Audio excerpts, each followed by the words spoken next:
नमस्कार, one India Hindi में आप सभी का स्वागत है। मैं हूं पुनीत श्रीवास्तव और मैं इस समय मौजूद हूं दीनदयाल उपाध्याय विश्वविद्यालय गोरखपुर के प्राणी विज्ञान विभाग में।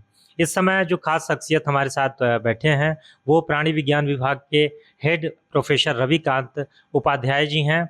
और गोरखपुर विश्वविद्यालय ही नहीं, मुझे लगता है कि पूरे देश को आज इनके ऊपर नाज है। आप जो हैं वो स्टैनफोर्ड विश्वविद्यालय यूएसए द्वारा जारी सूची में जो विश्व के 2% वैज्ञानिक हैं उनमें शामिल हुए हैं। तो सर, सबसे पहले तो बहुत बहुत बधाई और स्वागत है आपका वन इंडिया हिंदी में। सर बहुत बहुत धन्यवाद आपका। जी जी। और सबसे पहले तो सर पहला प्रश्न यही है कि जो ये 2% वैज्ञानिकों की सूची जारी होती है सर, इसका एक क्या पैमाना रहता है सर? इसका सीधा पैमाना ये है कि आपका जी जो रिसर्च का पोटेंशियल है वो कितना है जी और आपकी रिसर्च आप कितना उत्तम श्रेणी का शोध कार्य करते हैं जी जी जी और शोध की गुणवत्ता के आधार पर जी जी जो दुनिया भर में जो रिसर्च लेबोरेटरीज हैं जी जी उसमें काम करने वाले जो रिसर्चर्स हैं, जी साइंटिस्ट हैं, जी जी वो आपके वर्क को साइट करते हैं। जी जी और जब तक आपका वर्क कोट नहीं होता तो उसका कोई महत्व नहीं है। जी जी दुनिया में जिसका वर्क ज़्यादा कोट होता है इसका मतलब ये है कि उसके पास कोई पोटेंशियल है। बिल्कुल।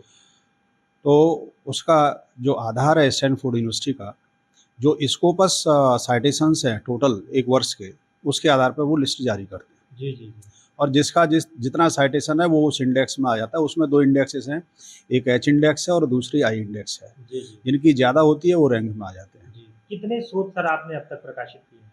मैंने अब तक 227 कुल मेरे शोध पत्र प्रकाशित हैं जी जी और जिसमें से 107 मेरे रिव्यू आर्टिकल्स हैं और जी। शेष शोध पत्र हैं और जो अच्छी अच्छी पत्रिकाओं में, जर्नल्स में, इंटरनेशनल जी जर्नल्स में हैं और उनका अपना महत्व है। जी। विश्व के कितने देशों में लगभग आपके शोध सर पढ़े पढ़े गए हैं? करीब दुनिया के 56 देशों से ज़्यादा जी जी ये शोध पत्र पढ़े गए हैं पढ़े गए और उसका डाटा पूरा का पूरा रिसर्च गेट पे अवेलेबल है। जी और सबसे ज़्यादा ताज्जुब की बात है कि जो डेवलप्ड कंट्रीज़ हैं उनकी लेबोरेटरीज़ में और उनसे संबंधित रिसर्चेस ने ज़्यादा पढ़ा है। जी जी जो सबसे ज़्यादा साइटेशंस हैं जी वो यूरोपियन कंट्रीज़ से और यूएसए से और चाइना से हैं। जी जी जी। सर, साइटेशन का क्या मतलब होता है? साइटेशन का ये मतलब होता है कि जिस जर्नल में हमारा पर्चा छपता है जी और जिस शीर्षक पर छपता है और उसके अंदर जो अ, शोध परिणाम जो होते हैं जी जी उनके आधार पे वो जो अगला जो रिसर्चर है जो जी कार्य करता है जी वो उसको कोट करता है कि इन्होंने इस संबंध में ये कार्य किया और हमारा ये जो परिणाम आ रहा है वो उसके अनुरूप है। जी। तो इसलिए जो है और उसको क्रिटिकली साइट करते हैं दोनों तरफ से। तो सर, जो जनरल के एडिटोरियल बोर्ड है, कितने एडिटोरियल बोर्ड के आप मेंबर हैं सर? देखिए मेरे लिए बड़ी सौभाग्य की बात है जी कि जो काम किया मैंने और मैंने तो अ, जो किसी के लिए एप्लीकेशन नहीं डाली, पर जो दुनिया के करीब 103 104 जो बड़े-बड़े जर्नल्स हैं, उसके मैं एडिटोरियल बोर्ड पे हूँ। और इसी के साथ जो दुनिया के अच्छे-अच्छे जो जर्नल्स हैं, जी उनका मैं रिव्यूअर भी हूँ जी और नेचर ग्रुप के 3 जर्नल्स का मैं रिव्यूअर हूँ पिछले 3 साल से। जी जी। सर, विश्वविद्यालय में आप कब से कार्यरत हैं? मैं यहाँ गोरखपुर विश्वविद्यालय में 6 अप्रैल 2001 को जॉइन किया जी और तब से यहाँ सेवारत हूँ। जी जी। मूल रूप से सर आप कहाँ के रहने वाले हैं? थोड़ी प्रारंभिक शिक्षा के बारे में मेरा बताइए। घर जो है आगरा जनपद में है जी और तहसील है एतमादपुर और मेरा गांव है, छोटा सा गांव है नगलावरी। जी जी और जो मेरी प्रारंभिक शिक्षा है वो गांव के प्राइमरी स्कूल में हुई जी और उसके बाद फिर जूनियर हाई स्कूल की शिक्षा आहरण में स्कूल है जी जो कक्षा 8 तक था, हायर सेकेंडरी स्कूल था। जी और फिर उसके बाद मैं राष्ट्रीय इंटर कॉलेज बरहन आगरा से 12th पास किया। जी बीएससी फिर मैं आगरा कॉलेज आगरा से किया। जी एमएससी राजा बलवंत सिंह कॉलेज आगरा से किया। जी जी फिर मैं एमफिल आगरा यूनिवर्सिटी आगरा से किया। जी फिर दिल्ली से और दिल्ली यूनिवर्सिटी दिल्ली से और जो राष्ट्रीय प्रतिरक्षा विज्ञान नई दिल्ली है जी उसके जॉइंट रजिस्ट्रेशन में मैंने वहाँ शोध कार्य पूरा किया। जी और उसके बाद फिर जो है मैं 2 जगह और एसआरए काम किया जेएनयू में जी प्रोफेसर आर एन के बामजे साहब की लैब में ह्यूमन जेनेटिक्स पे और स्पेशली ह्यूमन जीनोम सीक्वेंसिंग पे काम किया।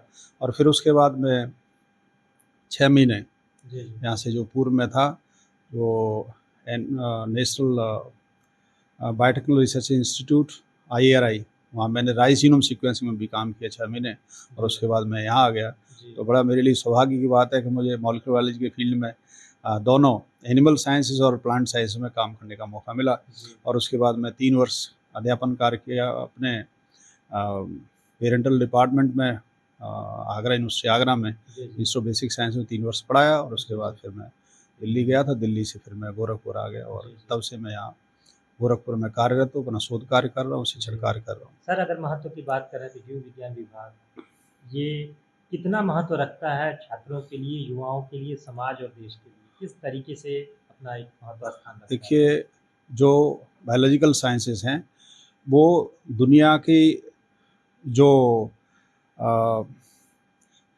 जितने और सब्जेक्ट्स हैं उससे इसका दायरा बहुत बड़ा है, क्योंकि ये एक तरफ मेडिकल साइंसेस को भी जोड़ता है और दूसरी तरफ ये वेटरनरी साइंसेस को भी जोड़ता है।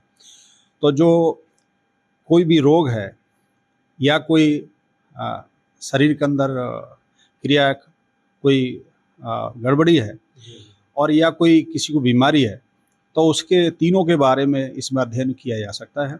और दूसरा एक और है इंटरडिसिप्लिनरी रिसर्च में, ये जो मेडिकल साइंस की जो रिसेंट जो शोध हैं जी उसके साथ भी इंटरडिसिप्लिनरी फील्ड में ये बायोलॉजिकल साइंसेस के साथ काम किया जा सकता है। जी। और इसके बहुत अच्छे जो अब तक जो परिणाम है बहुत अच्छे मिले हैं। जी। और दूसरा एक और है कि समाज की सेवा के लिए मैं समझता हूँ कि बायोलॉजिकल साइंसेस से बेहतर कोई सब्जेक्ट दूसरा नहीं हो सकता, क्योंकि जो कैंसर जैसी बीमारी है, एड्स जैसी बीमारी है, और जो जूनोटिक जो डिसीज़ हैं, और दुनिया भर में जितने भी एबनॉर्मल जो डिसऑर्डर्स हैं, उन सब का अध्ययन इसमें किया जा सकता है।